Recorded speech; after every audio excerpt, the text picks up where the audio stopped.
No, hola, hoy voy a darles un pequeño consejo de cómo cuidarnos frente al coronavirus.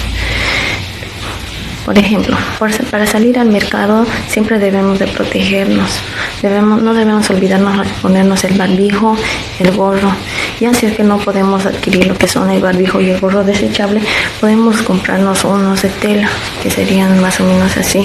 Entonces los barbijos y los gorros de tela, esos nos servirían mucho para ponernos y poder salir, al menos nos protegemos algo, ya que muchas personas no lo pueden adquirir estos porque es un gasto económico.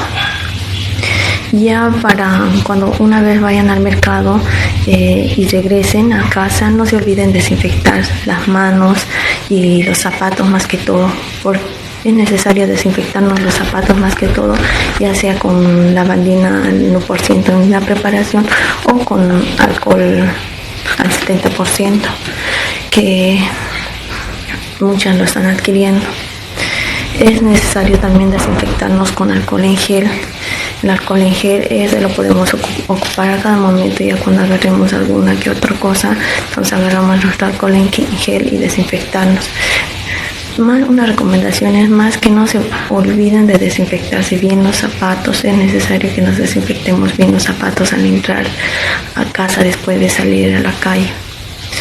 Otra recomendación que quisiera darles es que tengan más cuidado con todo, en lavar las frutas, las verduras, para el consumo de los alimentos, en el cuidado de cada persona, porque es muy triste ver a todas las personas que a veces no hacen caso y están llorando en la puerta de un hospital pidiendo ayuda. Yo les estoy hablando como un personal de salud que veo cada día como las personas van llegando con la insuficiencia respiratoria.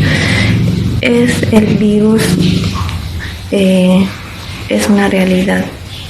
El virus nos está atacando a todos, y más que todas las personas que tienen las defensas bajas. Así que sería una recomendación más en la alimentación. Aliméntense bien, coman bastantes cítricos, mandarina, pueden tomar también los mates, ya sería de manzanilla, eucalipto. El eucalipto no exagerando, ya sería también que podrían hacer gárgaras de bicarbonato con limón, gárgaras de agua con sal, y no en exceso, ¿no? Sino que pueden ponerse determinadas horas. Hay muchas medicinas naturales que venden las personas. Por ejemplo, yo me puedo conseguir que es aceite de eucalipto, una gotita para olerlo y ya me permeabiliza la nariz, y lo ocupo también como ambientador. O sea, podemos ver muchas formas de ayudarnos, y eso sería como, no cuando uno llegue a enfermarse sí o sí, no, esas son las personas para que ayuden a subir sus defensas en la alimentación, una comida sana, porque mientras nosotros tengamos unas defensas fuertes, que por más que el virus nos quiera atacar, no nos va a poder atacar, vamos a combatir contra el virus. Nuestro objetivo es tener unas defensas altas, alimentarnos bien, y así nosotros vencemos al virus.